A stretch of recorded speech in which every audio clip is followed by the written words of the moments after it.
that ahimsa is paramo dharma. Ahimsa is the highest level of righteousness. So it is for this reason that he starts off talking about ahimsa. Any form of himsa or violence comes from a place of fear invariably. A person who is fearless will not engage in any violent act. But here, violence doesn't only refer to physical violence. It refers to violence in thought, word, and deed. So if we were to have thoughts which are violent, then we are not practicing ahimsa. If we are speaking words which are harsh, then we are not practicing ahimsa as well. So we have to be very careful when we are interacting with people as to how we do that. We have to think before we say, think before we do, and should at any time any violent thought arise in the mind, we should put it away. And the only way by doing that is by thinking of something positive. And invariably, positivity means thinking of God.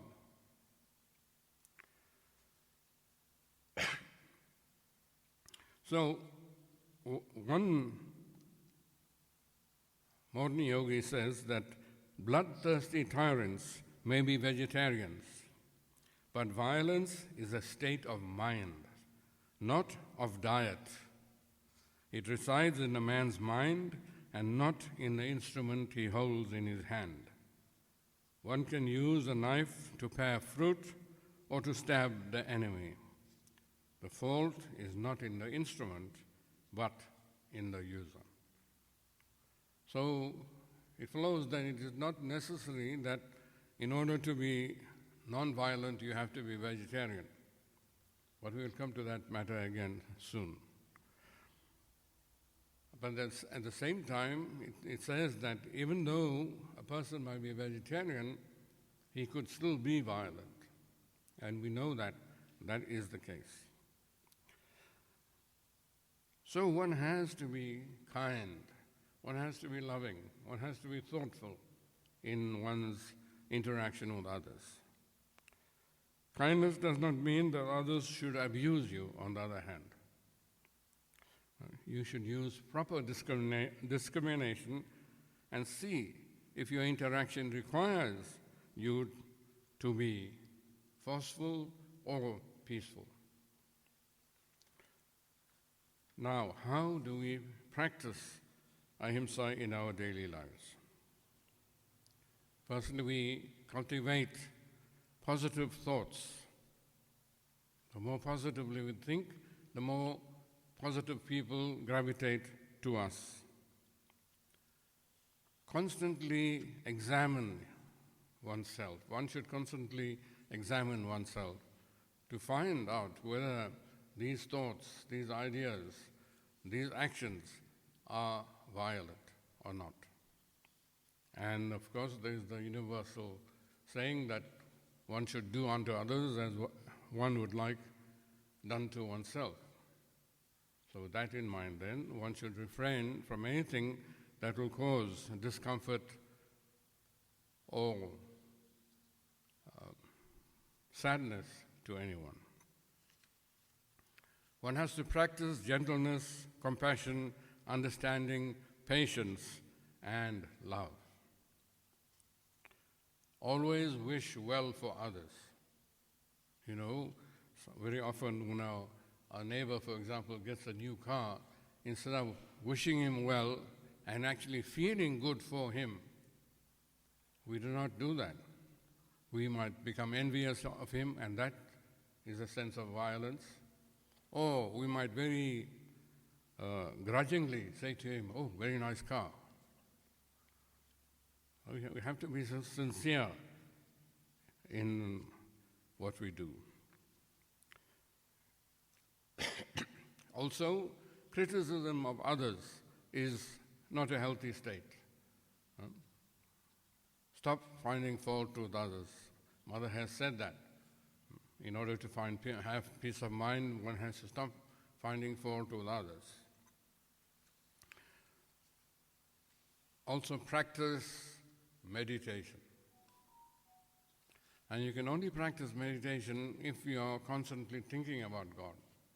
If you are not, then the idea of meditation doesn't even enter your mind at any time. So this constant memory of God is also important. Also, one can get involved in organizations that are in turn involved in non-violent activities, charitable organizations, SPCA, and so forth. That will help to a great deal. So that is ahimsa, or non-injury, or non-violence. The second one, or the second regulation is satya. Satya is truthfulness, not just truth. It is truthfulness. And that means not only refraining from speaking lies, but being truthful in all your activities.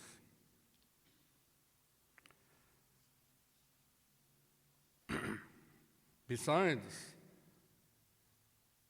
lying, one can also be untruthful if one does not keep one's word. For example, if I say to you, I'm going to meet you tomorrow at 9 o'clock, and I pitch up there at 10 past 10 or 10 past 9, then I have actually lied. Believe you me. Yes, you may say that there could have been something that held you back. But in that case, even nowadays it is so simple to give a call to the other person and say, I'm going to be 10 minutes late. In that way, you make your peace with that person.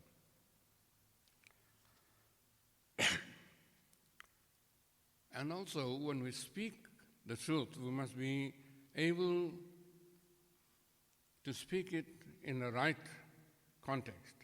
There is a statement in Sanskrit which says, Satyam bruyat, priyam bruyat. Na bruyat satyam aprayam. Priyam cha na nanratam bruyat.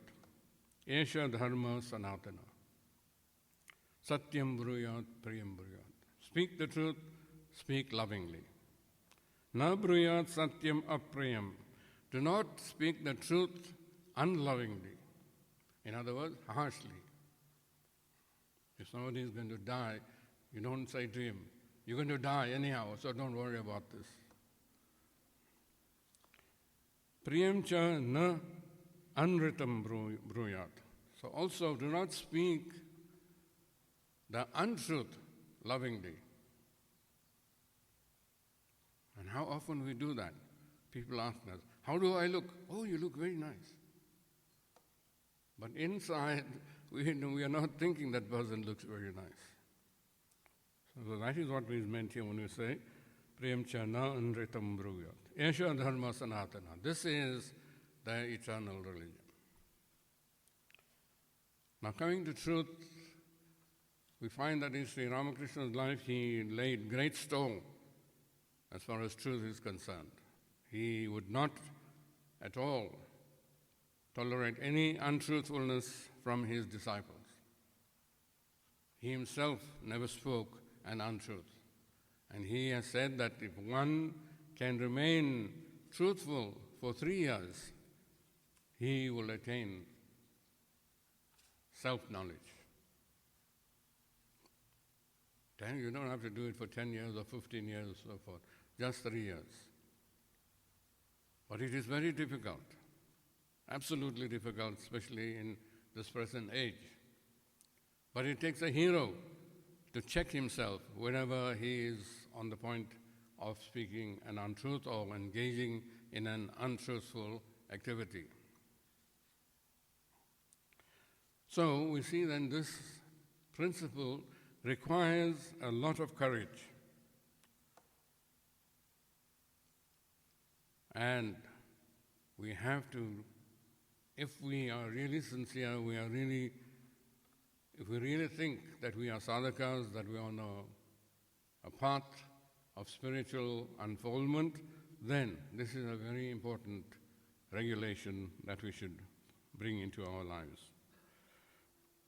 We should also show ourselves the way we are.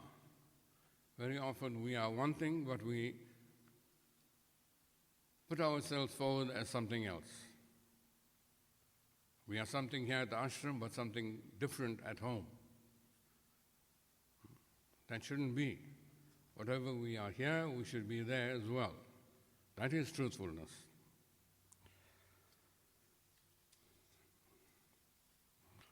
Satya is always in harmony with the teachings of Hinduism as well as Buddhism. And we must bear that in mind.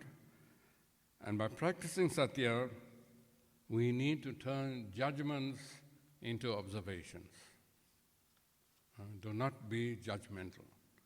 Nothing stops you from observing certain things, but do not be judgmental, because that could cause unhappiness in the minds of somebody else. The next regulation is asteya. Steya in Sanskrit means stealing. Asteya means non-stealing, not stealing.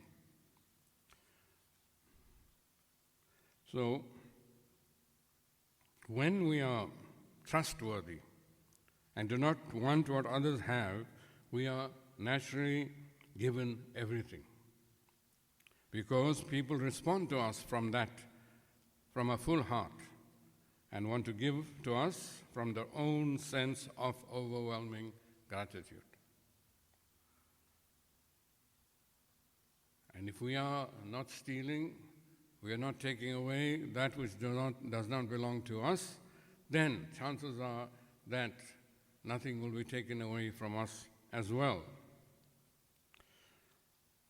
Taking something from somebody without his or her permission, or cheating, or when we covet what others have, all these come under the heading of asteya. In the Isha Upanishad, it is said, Magrada kasya suddhanam, do not covet the property of others. As long as there is covetousness, there is a sense of stealing, a sense of theft.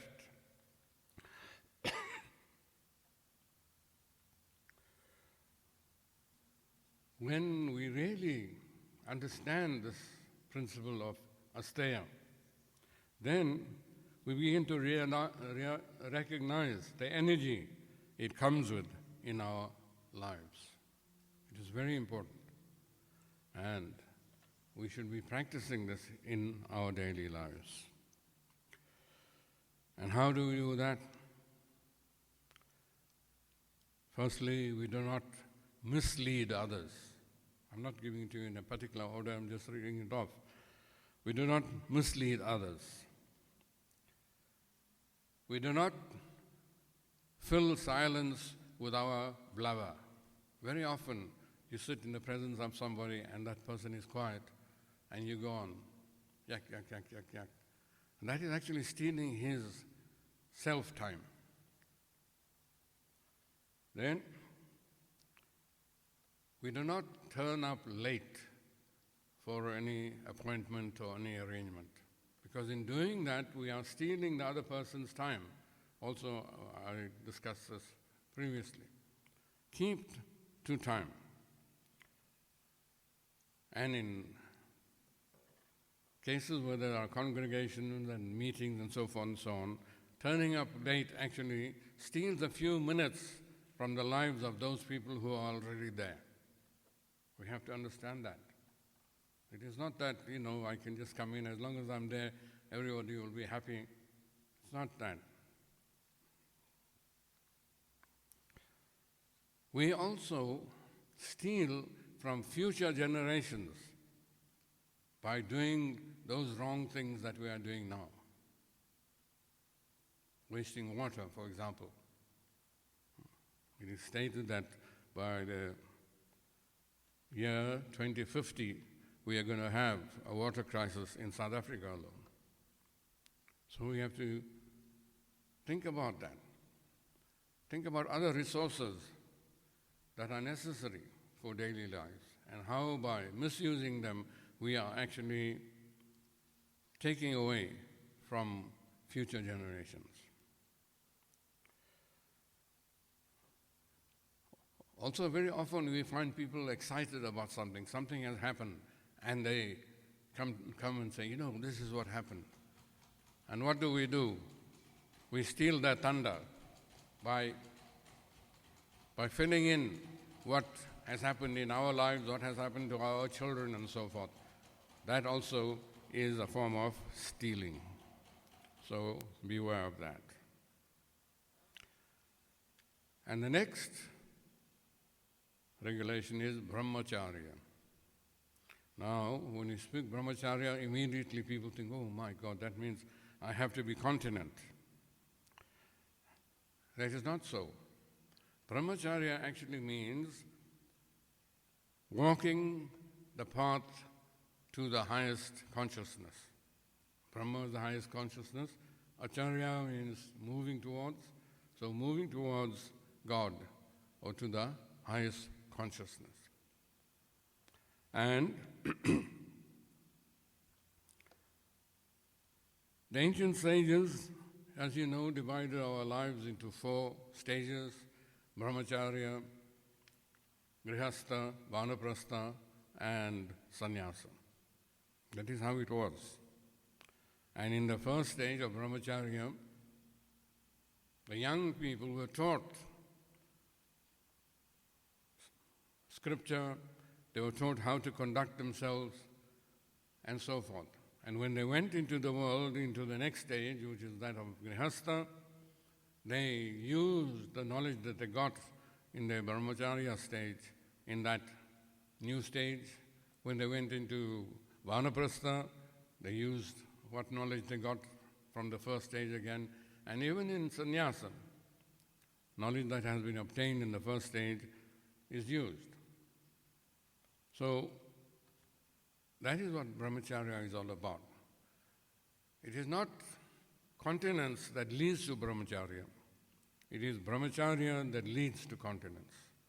Because once your mind is taken away from things worldly and things that satisfy the body and the mind only, then only is continence possible.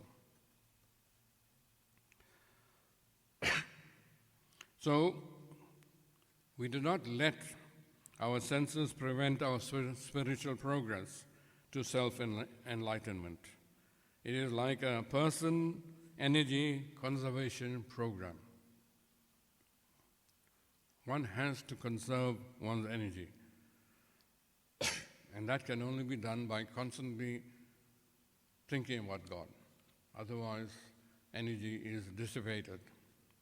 And we know in everyday life, if we have, let's say, 1,000 rand in the bank, we don't use it all up at one time. We are very careful as to how we use it. So also it should be with this energy which is present in our bodies. One writer says, whatever disturbs the mind and body disturbs the spiritual life. It's all one energy. Brahmacharya asks you to consider how you spend it. Look at energy like money in the bank. And I've covered that now. So, how do we put into effect this regulation? Firstly, one has to become absorbed in this highest consciousness that is spoken about. You can't talk about brahmacharya if we are not actually on the path to Brahma. One has to become aware of one's choices and desires as well. Very often we let our minds be our masters, but it is supposed to be the intellect that should be guiding the minds. We should be also thankful for those things that we receive, especially our food. And that is why we have that mantra that we state before eating our food. Brahmarpanam brahmahavir brahmagno brahmanavatam. The important point is, Brahma eva tena gantavyam brahma karma samadhina. So Brahma is to be attained by him who follows the path of Brahma. Also avoid excess indulgence. Some of us eat too much, some of us drink too much, some of us enjoy ourselves too much. All that has to be regulated. And the last item on regulation is aparigraha. Aparigraha. Graha means to grab, to grasp. Aparigraha means non-grasping or non-grabbing. In other words, it is to decide not to hoard through greed. Very often, consumed by greed, we buy things and so forth which are useless, or we engage in certain activities which are useless. So we have to be careful about that.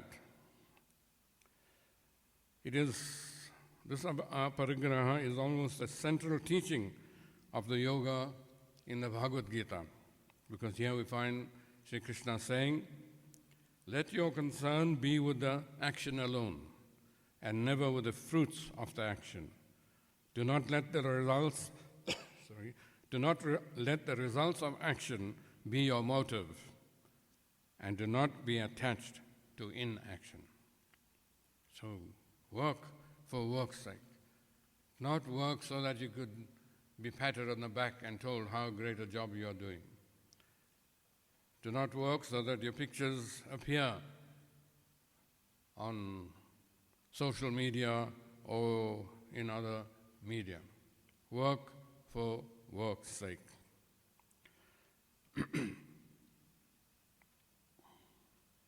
One writer named John McPhee says the following: when we start to satisfy desires, new levels of greed or attachment can start to develop. Coupled with asteya, parigraha, coveting and hoarding can lead an individual to lie, to steal, to cheat, or even murder for the desired item, regardless of the outcome of their actions. So if we're not checking this need within ourselves to steal, then we could find ourselves in great trouble later on. See, when the desires, if we are going to feed the desires, then we have a situation of where when you're getting rid of one desire, two other desires sit in that place. And as we go on, more and more desires start to build up. It's a Rakta Bija situation, where every time one demon was killed, two arrived on the scene. So it is by God's grace only that we can overcome even this greed or this need to hoard, this need to hold on to.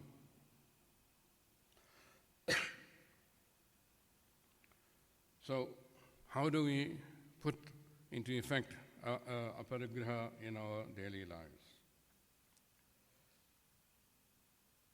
Firstly, do not cling to old beliefs, old systems, and old desires.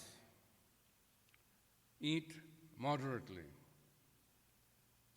Do not hoard things which you do not desire. So one has to be careful to understand what one needs and what one wants or desires. And there has to be a clean-cut difference between them. So train the mind to not feel loss or lack of anything. So, in other words, be grateful for what you have. Do not keep complaining that you do not have enough, that the man next door has more than you, etc. Also learn to forgive.